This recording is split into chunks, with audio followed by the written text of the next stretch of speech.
Good afternoon, everybody. Can y'all hear me?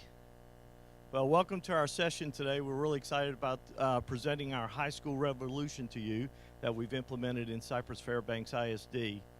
My name is Roy Sprague, and I'm going to go over the agenda. We're going to talk to you about our old prototype and our old model that we had for high schools, and then we're going to take you through the process we did to develop our new high school design that we came up with, and that we just recently completed construction and it was opened this year.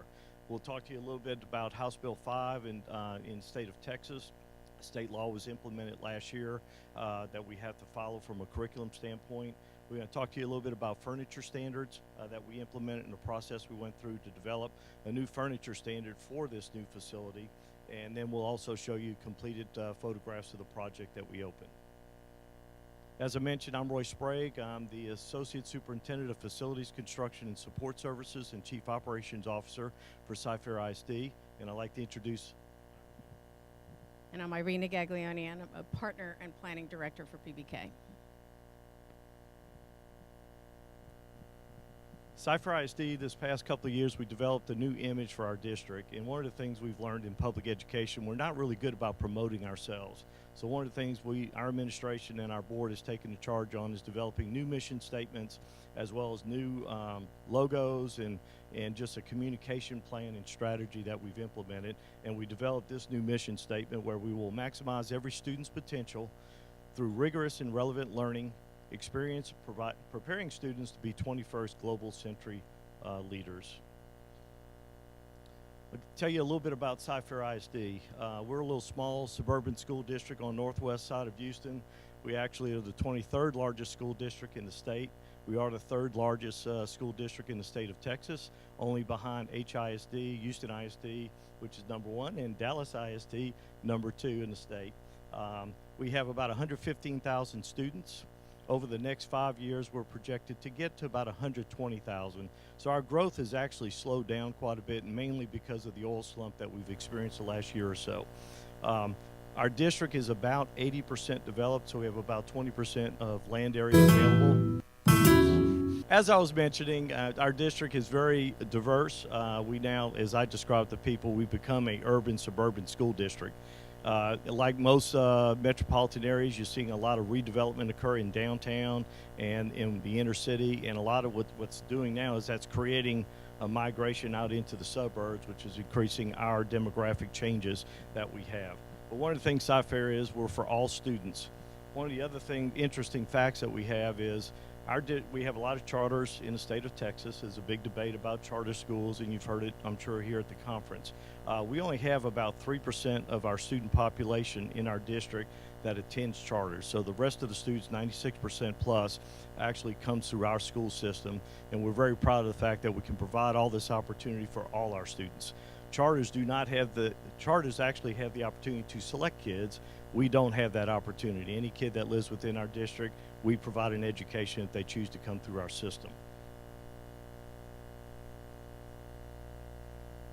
Back in 2007, we passed a bond election of about $800 million. The project we're going to talk to you about this afternoon is one of the projects that was included in that bond. In 2014, we passed a $1.2 billion bond program, which included about 8 new facilities, as well as major renovations and additions at all of our campuses and facilities. It included some bus transportation, new buses. It also included a bunch of technology, of about $200 million technology upgrades, as well as we included about $55 million.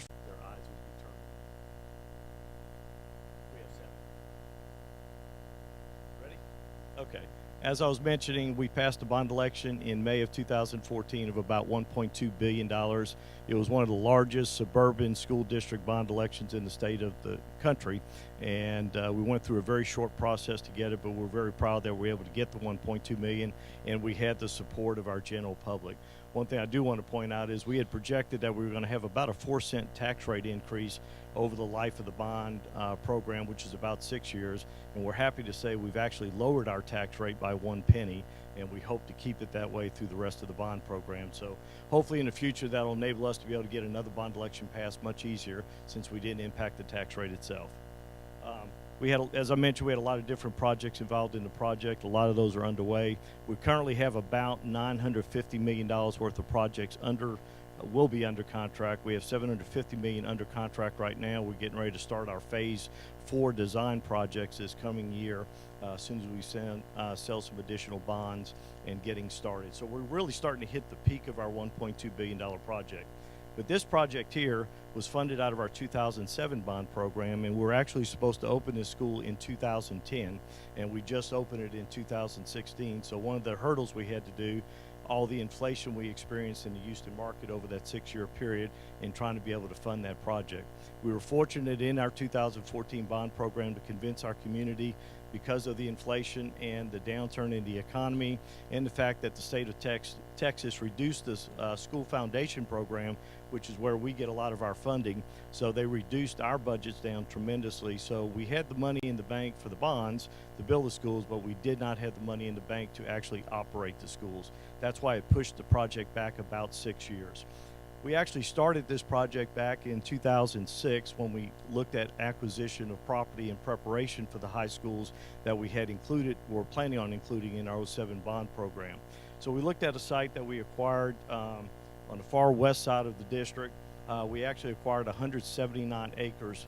And one of the things in our school district, we like to try to do multi-campus sites. It's very cost efficient for us to do that, and that's part of our old model, and we'll talk to you about our new model. But in this particular tract, it was a pretty complex real estate transaction. We actually had it broken down in 5 different tracts, and we had to come back and buy another tract to comprise the entire 179 acres. And it took us about a 2-year process to get the site acquired. The site had no site utilities whatsoever, no roadways to it, no access other than the main street of FM 529, which was a state farm market road. What we decided we had to do is, in preparation, knowing that schools were being pushed back, we still needed to get the site infrastructure implemented and designed and constructed in preparation for when we could actually pull the trigger to start the new construction for the new high school. So we actually went ahead and did site infrastructure packages, did the roadways and utilities. But what we did was, since it was out there was really no development where the site was, we became the developer. And so we had to put the roadways in, and we had to design that infrastructure in. But what we did, for the benefit of the district, we went and partnered with a bunch of the developers that own property around us. And as a result, we entered into a development reimbursement agreement with the developers as well as the local MUD district. And so we became the developer. So as the MUD district starts getting taxable value and residential development, property development develops around the site, we would then get some reimbursement at some future date when the MUD district sells bonds based on that residential growth and reimbursing our dollars. So we had to invest about $14 million for the site infrastructure.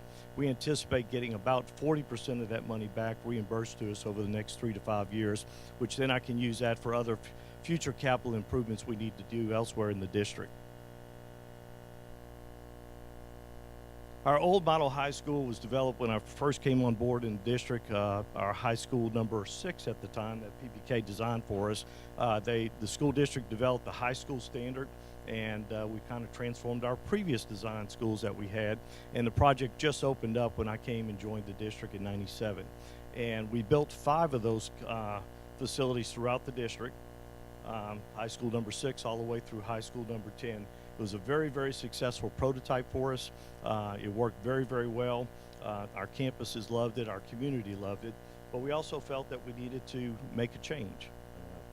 And one of the things Cy-Fair ISD has been very good about when I came on board, we already had district standards established. We had design standards. We also had an ed spec already established in terms of a program. And our district was just very rigid for a period of time to stay within those standards. Plus, back then, we were a very fast growth school district. We were growing, in fact, 2 years in a row. We had grown over 7,000 to 8,000 students each year for a 2-year period. And there was just no way for us to keep up with the demands of the growth with our facility plan. So what we started doing is developing prototype designs. So when we came on board, we developed new prototype designs with our elementary school, our middle school, and we already had the prototype established for the high school. And at the time, we hired 4 architectural firms, so we had a standard program. But fortunately, we could let the architects kind of work and be creative around that program and come up with different designs, but still to meet the design standards and our educational standards for the project. Here's high school number 6, or Cypress Springs High School. We believe it was a very efficient design. We had a main hallway, as you can see in yellow, was our main hallway, and then we had all our core subjects on first and second floor in pod areas, science and math, technology, our career tech, athletics, and auditorium. And it's worked very well. Each time we repeated it, we did just very minor refinements to the plan. We may have moved some spaces around based on input from the campuses.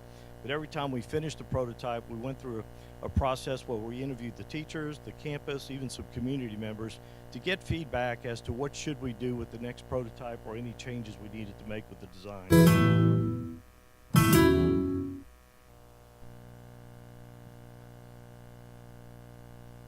Yeah. That's part of it was energy efficiency, and of course that's changed now. And then our second floor that we had is, we had just additional 2 pods areas on the second floor. We had our library, large group instruction. We also developed, as I mentioned, we developed prototypes for middle schools. This is just an example of one of our middle schools. Very compact, efficient design. Our middle schools are designed to handle about 1,568 students, about 245,000 square feet for that prototype. And then our elementary schools are designed for 1,100 students now. And we actually, when we first started this prototype design, the schools were about 95,000 square feet. But as we've changed our model and changed our design and our curriculum standards, we're now in the neighborhood of about 115,000 to 120,000 square feet for each of our new elementary schools we're designing. As I mentioned, we like to do multi-campus sites for many reasons. And we have a site plan up here that you will see in a second. This is Irene's, not mine. Got it? Okay. This is we typically do 65 acres for a high school. We do about 30 acres for a middle school, and we try to look at 15 to 18 acres for an elementary school today. When I first started with the district, we were actually building the elementary schools on 10 acres. And one of the issues we have in Harris County in Houston, Texas, we're outside the city limit